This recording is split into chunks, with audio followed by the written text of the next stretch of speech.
wabarakatuh.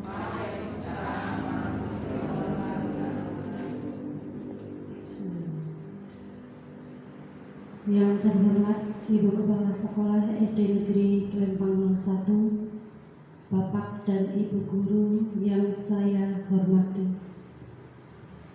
Pertama-tama marilah kita panjatkan puja dan puji syukur atas kehadirat Allah Subhanahu wa Ta'ala yang telah melimpahkan rahmat pada kita sehingga kita bisa berkumpul di ruangan ini untuk melaksanakan diseminasi penerapan budaya positif. Salawat serta salam mari kita serahkan kepada bimbingan Nabi Agung kita Muhammad Sallallahu Alaihi Wasallam yang akan kita nantikan syafaatnya di yaumul qiyamah. Saya ucapkan banyak terima kasih kepada Ibu Kepala Sekolah, Bapak dan Ibu Guru yang pada hari ini menyempatkan waktu untuk saya melaksanakan diseminasi ini. Saya mengikuti CGP Angkatan 11 itu dimulai dari bulan Juni. Alhamdulillah ini sudah bulan ketiga dan saya ada tugas pada modul 1.4 yaitu budaya positif, diseminasi penerapan budaya positif. Aksi nyata pada modul 1.4. Marilah kita buka acara ini dengan bacaan basmalah. Bismillahirrahmanirrahim. Untuk selanjutnya sambutan dari Ibu Kepala Sekolah pada Ibu Karsima, saya persilakan. Bismillahirrahmanirrahim. Assalamualaikum warahmatullahi wabarakatuh. Bismillah, alhamdulillah, wassalatu wassalam rasulillah, amma ba'du. Yang kami hormati Bapak Ibu, para hadirin yang telah bersedia menghadiri acara yang diselenggarakan oleh Ibu Emi Sumantini. Pertama, marilah kita panjatkan puja dan puji syukur kehadirat Allah Subhanahu wa Ta'ala yang telah melimpahkan kepada kita berupa kesehatan, kesempatan, sehingga pada siang hari ini kita dapat berkumpul di ruangan ini dalam keadaan sehat tanpa arau suatu apa. Salawat serta salam kita curahkan kepada junjungan kita Nabi Agung Muhammad Sallallahu Alaihi Wasallam yang telah kita nantikan syafaatnya di yaumul qiyamah.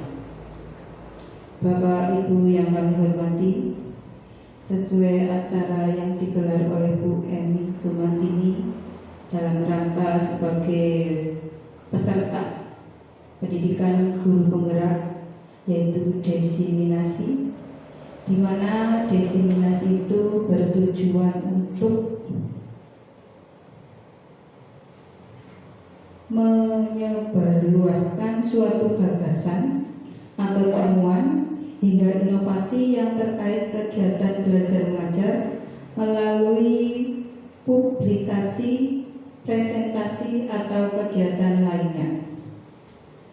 Harapan dari kami dalam acara diseminasi ini, Bu Emi dapat menemukan temuan atau gagasan yang nantinya bisa untuk memajukan pembelajaran khususnya di SD Negeri Klempang 01, umumnya di dunia pendidikan.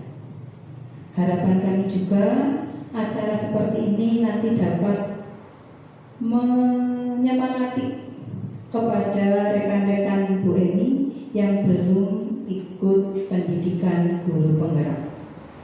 Mudah-mudahan dalam acara ini nanti kita dapat menemukan atau terbuka hati kita untuk segera mengikuti pendidikan tersebut. Hanya itu yang dapat kami sampaikan. Kurang lebihnya apabila ada kesalahan kami mohon dimaafkan. Billahi taufiq wal hidayah. Wassalamualaikum warahmatullahi wabarakatuh. Masih semangat Bapak Ibu semuanya? Alhamdulillah ya. Di jam rawan ini, mohon maaf. Untuk menambah semangat kita, mari kita es breaking dulu. Monggo Bu Iwi dipimpin untuk es breaking. Semuanya berdiri.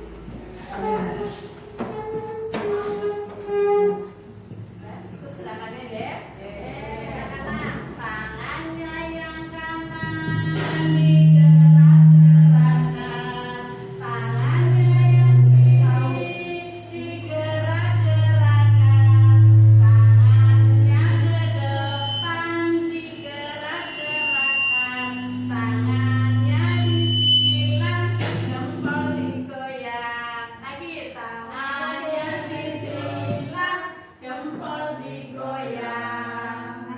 Sekali lagi, yo sekali lagi. Sama nyanyi punya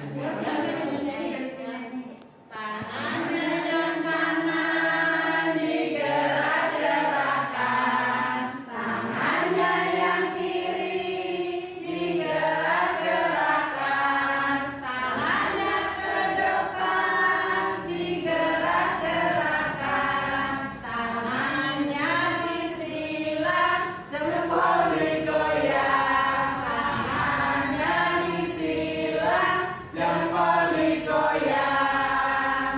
Ya, tepuk tangan.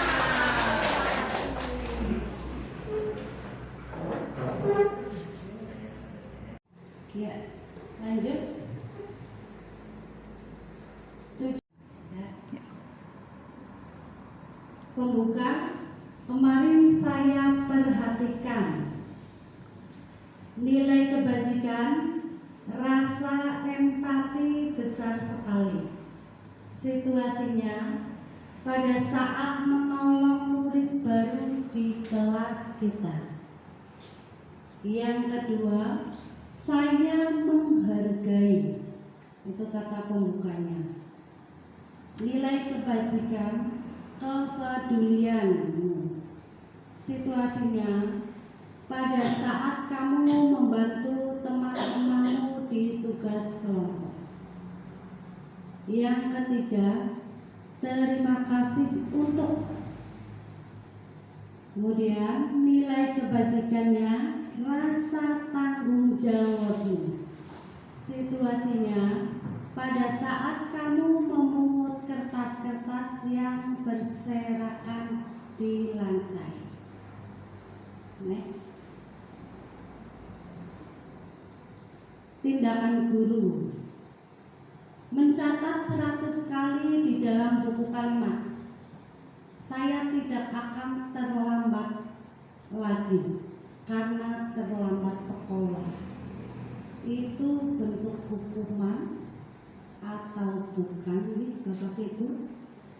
Hukuman. Ya, itu bentuk hukuman.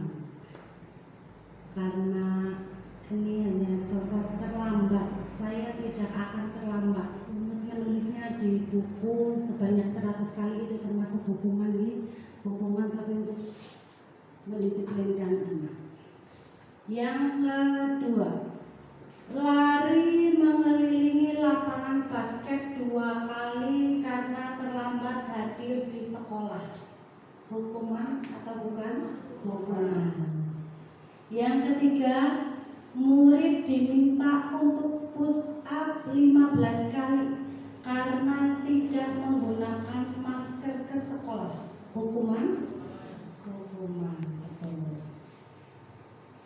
Menggantikan kertas tugas teman yang telah dicoret-coret. Konsekuensi. Kemudian membersihkan tumpahan air di meja tulis karena tersenggol pada saat belajar. Konsekuensi.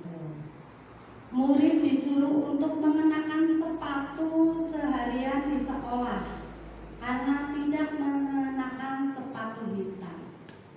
Hukuman atau konsekuensi ini? Hukuman. Lanjut, lari mengelilingi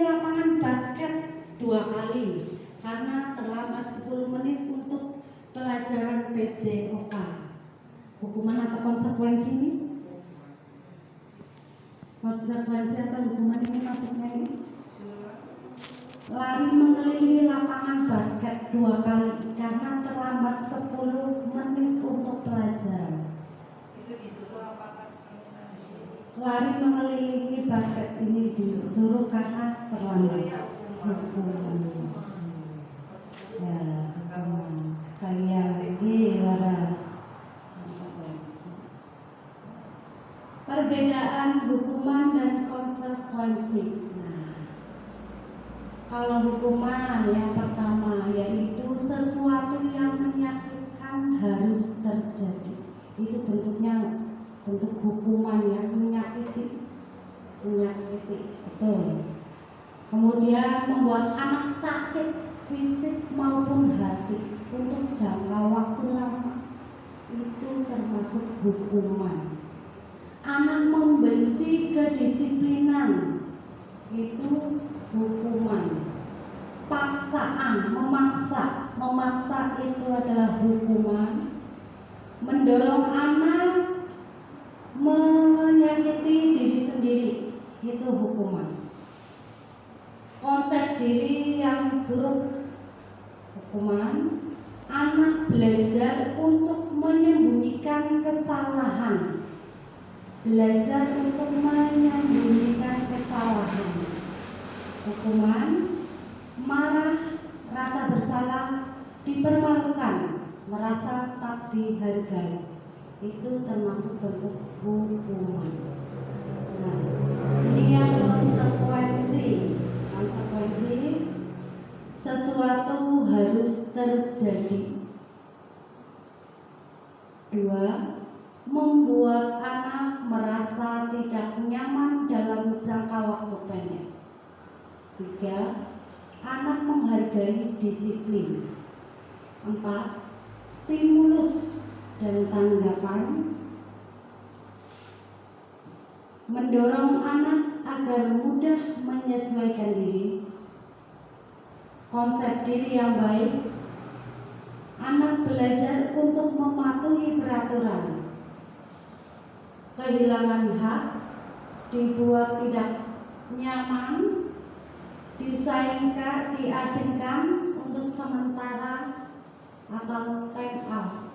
Itu adalah sebuah konsekuensi ya. Kalau konsekuensi itu tidak menyakiti fisik maupun hati.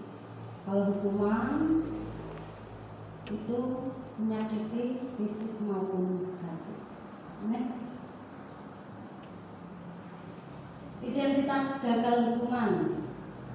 Sesuatu yang menyakitkan harus terjadi. Itu identitas gagal. Kemudian tidak nyaman untuk murid atau anak untuk jangka waktu panjang. Korban mendapatkan keadilan. Murid atau anak akan tersakiti. Perilaku pasif agresif meningkat. Sistem tidak akan berjalan bila murid tidak tahu. Berlaku hanya pada sebuah institusi, tidak berlanjut pada kehidupan nyata. Peraturannya adalah titik-titik. Kamu harus ini, kamu harus itu. Itu hukuman. Murid atau anak membenci peraturan, itu termasuk identitas gagal atau hukuman atau tindakan negatif. Identitas sukses, disiplin. Konsekuensi sesuatu harus terjadi. Tidak nyaman untuk murid atau anak untuk jangka waktu pendek, hanya jangka waktu pendek. Korban bisa diabaikan. Kemudian murid atau anak dibuat tidak nyaman. Penguatan hanya bertahan dalam jangka waktu pendek.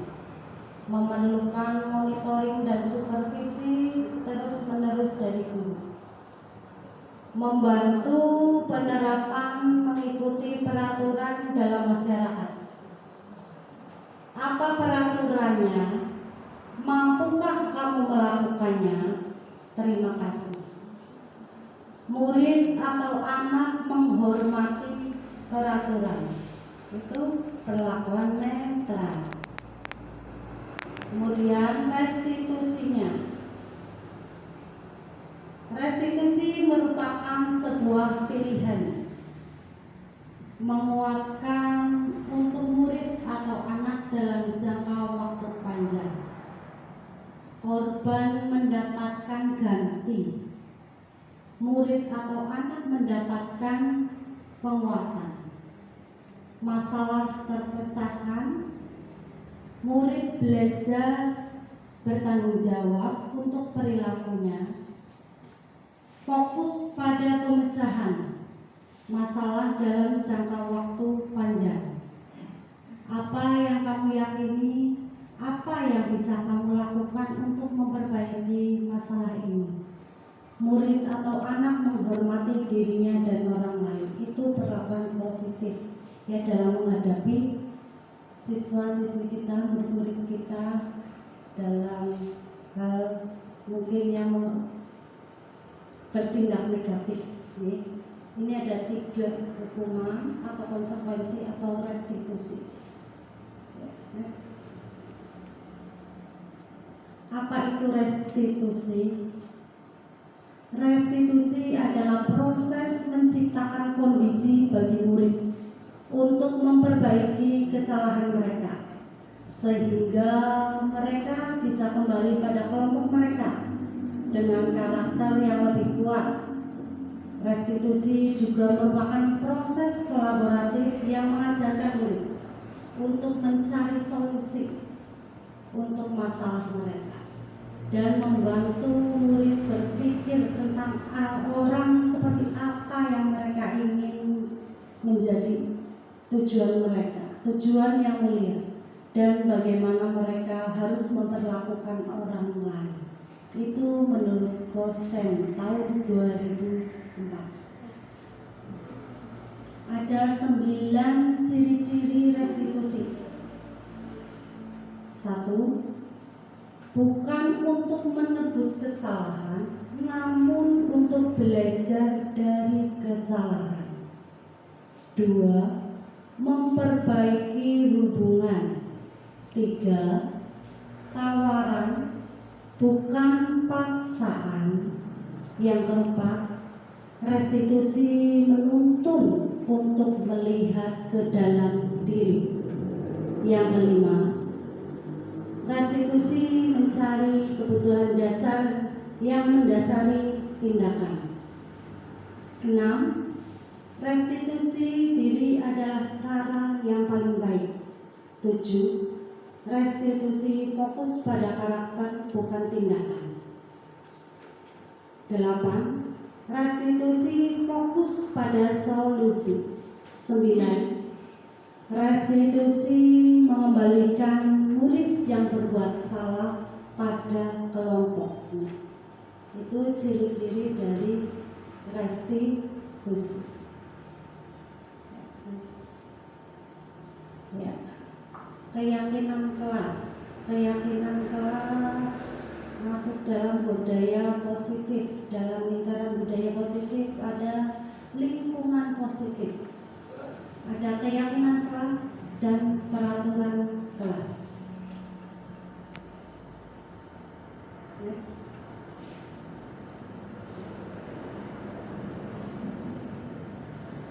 Keyakinan kelas, yang mana merupakan keyakinan kelas dan mengapa? Ada 2 di sini. Pertama, dalam kesepakatan kelas pertama itu ada datang tepat waktu, terus mengucapkan salam, menjaga kebersihan sekolah, berdoa sebelum dan sesudah kegiatan, kemudian aktif dalam pembelajaran. Terus yang terakhir, tertib. Ini menurut Bapak Ibu merupakan keyakinan kelas atau peraturan kelas? Peraturan atau keyakinan kelas? Peraturan. Nanti kita jabarkan di belakang ini. Nah, ya. Kalau kesepakatan keyakinan kelas itu benar-benar kesepakatan di kelas itu antara guru dan murid membuat biasanya di awal ajaran. Seperti kemarin sudah saya praktekkan pas ajaran baru, kesepakatan antara saya dan murid sudah tertulis di kelas, ada yang ditempel-tempel, itu permintaan kesepakatan antara saya dan murid. Yang kedua, kesepakatan kelas kedua ini, kami guru dan murid yang saling menyayangi, kami murid yang semangat belajar, dan kami murid yang peduli dengan teman-teman. Next, keyakinan kelas. Nah, ini bedanya peraturan dan keyakinan kelas. Peraturan yang pertama itu adalah selalu kembalikan buku ke tempat. Itu contoh dari peraturan. Peraturan yang kedua, dilarang mengganggu orang lain. Yang ketiga, hadir di sekolah 15 menit sebelum pembelajaran dimulai. Yang keempat, dilarang melakukan kekerasan. Yang kelima, dilarang menggunakan narkoba. Yang keenam, bergantian atau menunggu giliran. Yang ketujuh, gunakan masker. Yang kedelapan, jangan berlari di kelas atau koridor. Itu adalah contoh dari sebuah peraturan. Ya, keyakinan kelas. Keyakinan kelas pertama yaitu tanggung jawab. Kedua, menghormati orang lain. Ketiga, menghormati orang lain, berkomitmen. Keempat, keselamatan, menghormati orang lain. Terus kesehatan, ini yang dilarang menggunakan narkoba, itu maksudnya dalam keyakinan kesehatan. Kemudian bergantian atau menunggu giliran, itu keyakinan kelasnya menghormati orang lain atau bersabar. Gunakan masker. Gunakan masker itu keyakinan kelasnya kesehatan atau keselamatan agar terhindar dari penyakit. Jangan berlari di kelas atau koridor. Itu keyakinan kelasnya keselamatan dan keamanan, betul. Next. Nah, keyakinan kelas. Latar belakang dari keyakinan kelas yaitu sekolah merupakan tempat tumbuh kembang murid. Oleh karena itu, sebuah sekolah hendaknya menciptakan suasana yang kondusif untuk belajar sesuai dengan filosofis pemikiran Ki Hajar Dewantara, yaitu berpihak pada murid dan syarat akan budi pekerti. Salah satu upaya yang dilakukan adalah dengan penerapan budaya positif. Langkah awalnya adalah dengan membuat keyakinan kelas dan penerapan segitiga restitusi untuk memecahkan masalah yang muncul di kelas. Budaya positif membuat murid memerdekakan dirinya dan juga orang lain.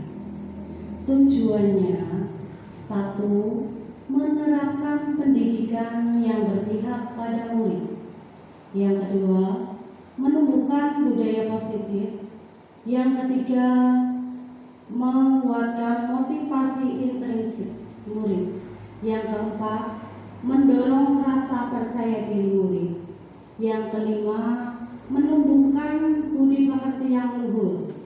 Dan yang keenam, membimbing murid untuk menemukan solusi dari masalah yang dihadapinya.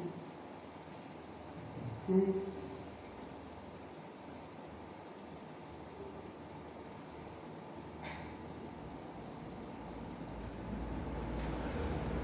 Tolak ukur keyakinan kelas, adanya keyakinan kelas yang mengacu pada profil belajar Pancasila yang dilaksanakan dengan tulus dan hati nurani, dari hati nurani. Memecahkan masalah, guru membimbing murid untuk menemukan solusi dari permasalahan yang dihadapi. Penerapan ke depan, murid menunjukkan perubahan tingkah lakunya ke arah yang lebih baik dan konsisten dilaksanakan sampai ke masa depan. Lini masa tindakan yang akan dilakukan, yaitu menjelaskan tentang keyakinan kelas, kemudian menyusun keyakinan kelas bersama murid, kemudian menempatkan catatan tentang keyakinan kelas pada tempat yang disediakan. Kemudian praktek penerapan segitiga restitusi, izin dengan ibu kepala sekolah dan warga sekolah untuk melaksanakan sosialisasi. Kemudian pelaksanaan sosialisasi pada warga sekolah, kemudian penerapan keyakinan kelas dan segitiga restitusi secara konsisten dan berkesinambungan. Dukungan dalam pelaksanaan aksi nyata ini diperlukan dukungan dari seluruh warga sekolah. Alhamdulillah, dari keluarga besar SD Negeri Gelombang 1 sangat mendukung dalam kegiatan saya mengikuti CGP ini. Alhamdulillah, terima kasih kepada ibu guru semuanya dan ibu kepala sekolah dan wali murid untuk membangun budaya positif agar konsisten dan berkelanjutan dimanapun dan kapanpun.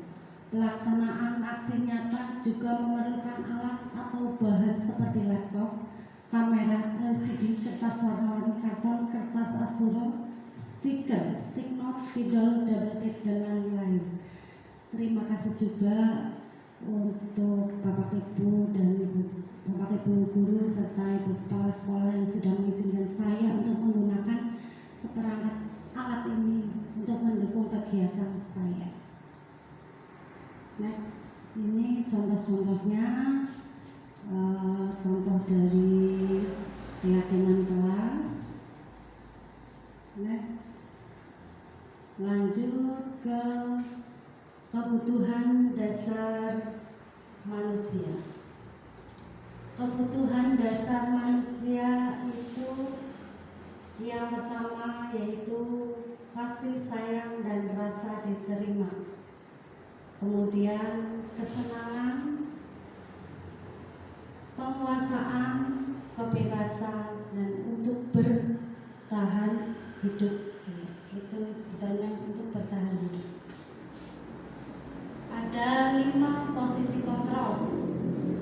Posisi kontrol yang pertama yaitu penghukum. Yang kedua, membuat orang merasa bersalah. Yang ketiga, sebagai teman. Yang keempat, diri sebagai pemantau. Dan yang kelima,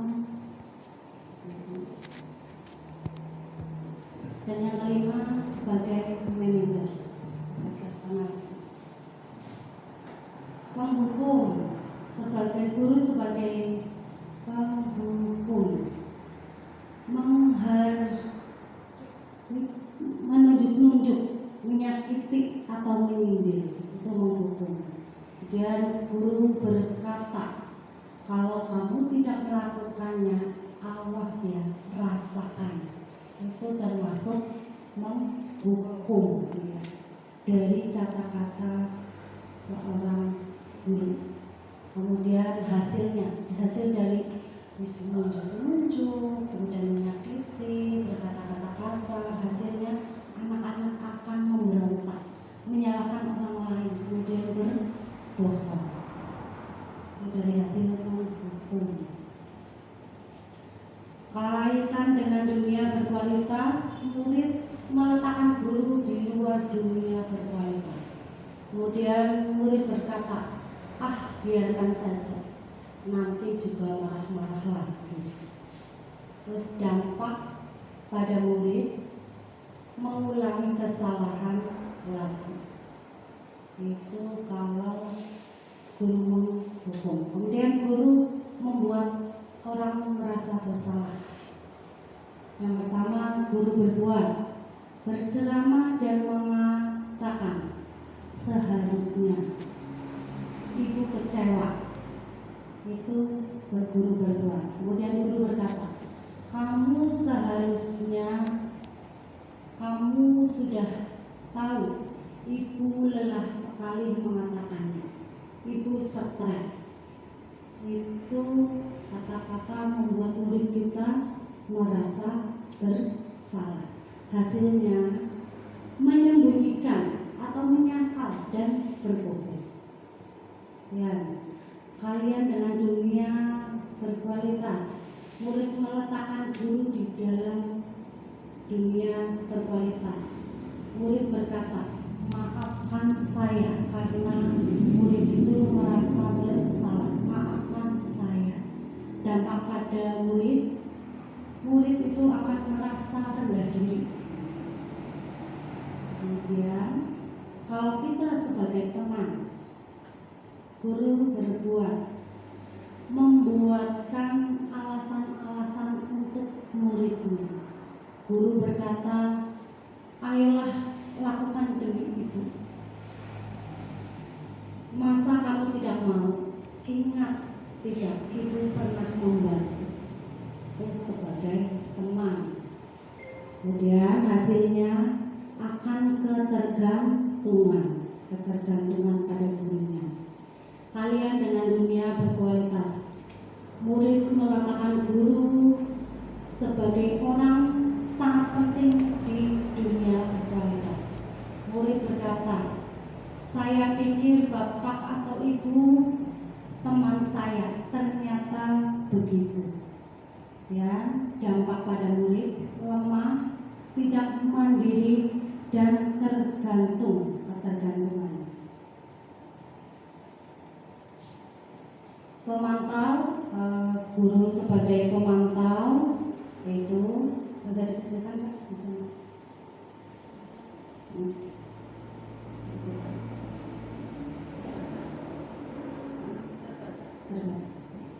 Sebagai pemantau menghitung, guru berbuat sebagai pemantau menghitung dan mengukur. Kemudian guru berkata, apa peraturannya? Hasil menyesuaikan diri bila diawasi. Kalian dengan dunia berkualitas, pemantau, murid meletakkan guru, peraturan dan hukum di dunia berkualitas. Dan murid berkata, berapa banyak bintang yang saya peroleh, yang harus saya peroleh, yang berapa halaman yang harus saya tulis. Dampak pada murid menitik beratkan pada sanksi atau hadiah untuk dirinya. Kemudian kalau kita sebagai guru, sebagai manajer, guru berbuat mengajukan pertanyaan-pertanyaan. Kemudian guru berkata, apa yang kita yakini, apa yang bisa kau kerjakan untuk memperbaiki masalah ini. Dan hasilnya menguatkan pribadi. Korban dengan dunia berkualitas, murid meletakkan dirinya sebagai individu yang positif dalam dunia berkualitas. Dan murid berkata, bagaimana caranya saya bisa memperbaiki keadaan. Kemudian dampak pada murid mengevaluasi memperbaiki diri. Next. Langkah-langkah segitiga restitusi yaitu menstabilkan identitas. Kemudian yang kedua, validasi tindakan yang salah. Yang ketiga, menanyakan keyakinan kelas. Next. Menstabilkan identitas. Ini kemarin sudah saya buat skenario contoh dari murid-murid menggunakan segi memecahkan masalah dengan segitiga restitusi. Guru berkata, berbuat salah itu hal yang manusiawi. Tidak ada manusia yang sempurna. Bapak atau ibu juga buat salah. Kita pasti bisa menyelesaikan permasalahan ini. Bapak atau ibu tidak tertarik untuk mencari tahu siapa yang benar, siapa yang salah.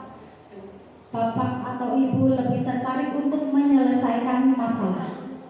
Kalau kamu menyalahkan dirimu sendiri terus-menerus, apakah kamu bersikap baik pada dirimu sendiri?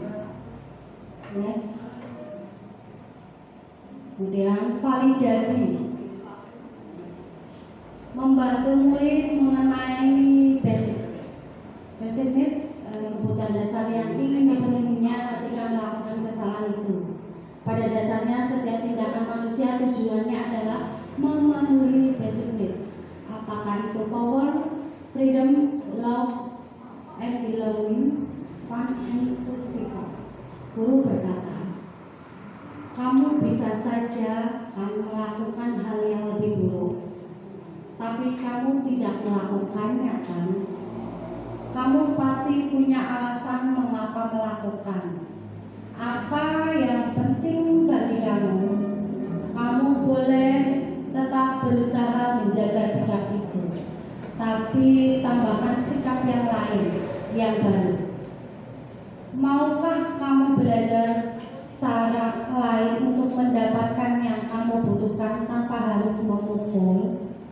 Apakah kamu bisa melakukan dengan lebih baik besok lagi? Itu validasi, sebuah validasi tindakan. Kemudian guru berkata, anak melihat kesalahannya dihubungkan dengan norma sosial dan nilai-nilai yang mendasari manusia berinteraksi dengan orang lain. Guru berkata, apa nilai yang kita percaya di kelas atau sekolah kita? Nilai-nilai universal apa yang telah kita sepakati? Kelas yang ideal itu seperti apa? Kamu ingin jadi anak seperti apa? Apa yang kamu rasakan ketika kamu melakukan itu?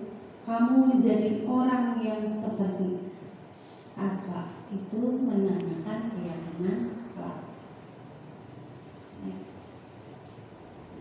Ini kemarin saya sudah mencoba skenario kasus untuk memecahkan masalah dengan cara segitiga restitusi.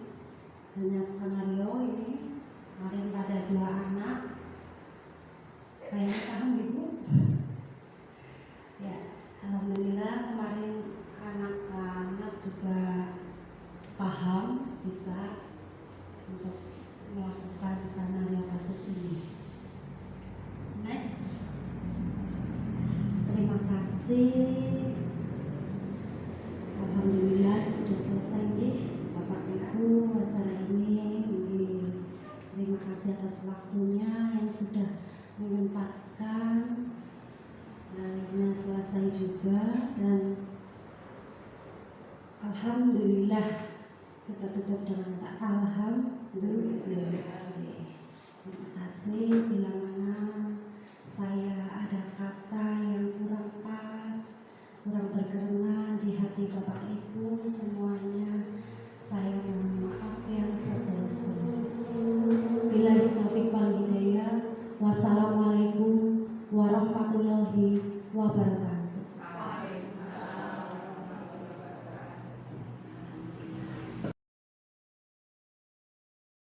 Assalamualaikum warahmatullahi wabarakatuh. Perkenalkan, nama saya Anggi Istiani.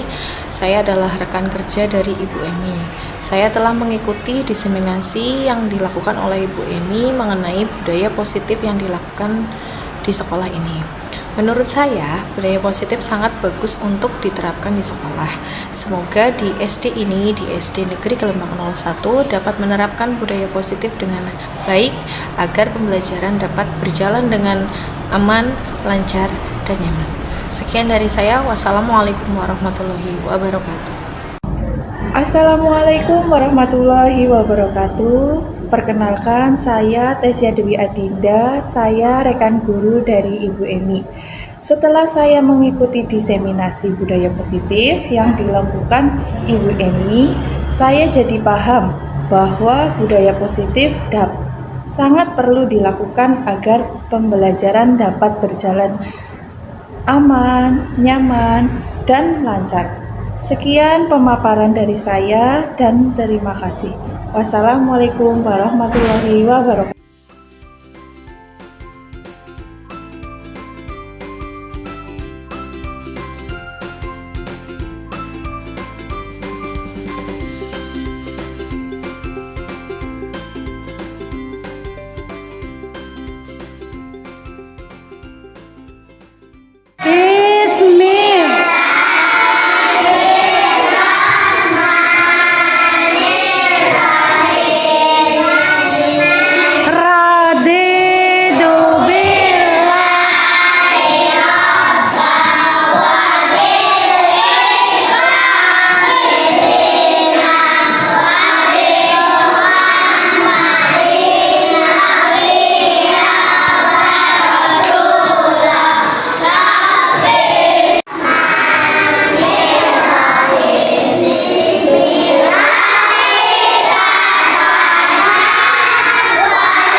Bagaimana kabar hari ini, Zara?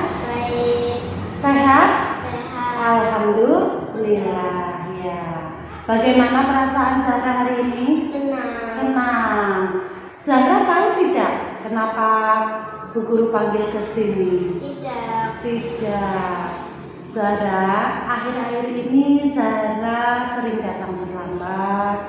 Bu Guru perhatikan sering datang siang. Tadi pagi pun kamu datang terlambat. Itu kenapa, Zara? Bu Guru tahu semua orang mempunyai kesalahan. Semua orang itu itu tidak sempurna, dan Bu Guru pun pernah melakukannya, sama seperti Zahra.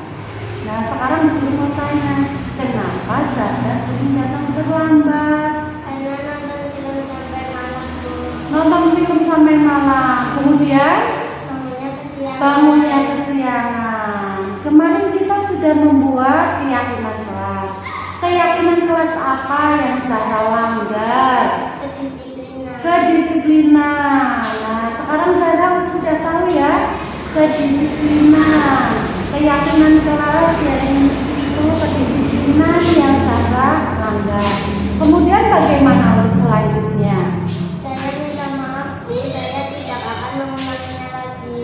Baik, semoga apa yang kamu ucapkan hari ini dapat kamu terapkan ya, tidak akan mengulanginya lagi. Semoga kamu tetap semangat untuk belajar. Siang, Bu Guru. Bagaimana kabar Keke hari ini? Baik, Bu Guru. Baik, sehat? Sehat, Bu Guru. Alhamdulillah. Bagaimana perasaan Keke hari ini? Senang. Keke tahu tidak kenapa Keke Bu Guru panggil ke sini? Tidak tahu, Bu Guru. Nah, tadi ketika istirahat, Bu Guru melihat kamu makan jajan, kemudian kamu membuang sampahnya itu tidak pada tempatnya. Bu Guru dulu juga pernah melakukan seperti itu. Bu Guru juga pernah melakukan kesalahan. Semua orang pernah melakukan kesalahan. Semua orang tidak ada yang sempurna. Ya, sama seperti Bu Guru pernah melakukan kesalahan. Nah, sekarang Bu Guru tanya, mengapa Keke melakukan hal seperti itu? Saya sengaja membuang sampah tidak pada tempatnya, Bu Guru. Oh, Keke sengaja membuang sampah tidak pada tempatnya. Kemarin kita sudah membuat keyakinan kelas, ya, kesepakatan ya. Keyakinan kelas apa yang sudah Keke langgar? Membuang sampah tidak pada tempatnya. Membuang sampah tidak pada tempatnya. Sekarang Keke sudah tahu Keke melanggar keyakinan kelas itu. Ya, bagaimana untuk selanjutnya, Kek? Maaf, Bu Guru. Saya tidak akan mengulanginya lagi. Baiklah, Keke tidak akan mengulangi lagi. Semoga apa yang diucapkan Keke bisa diterapkan di kemudian hari ya. Semoga Keke juga tetap semangat untuk belajar ya.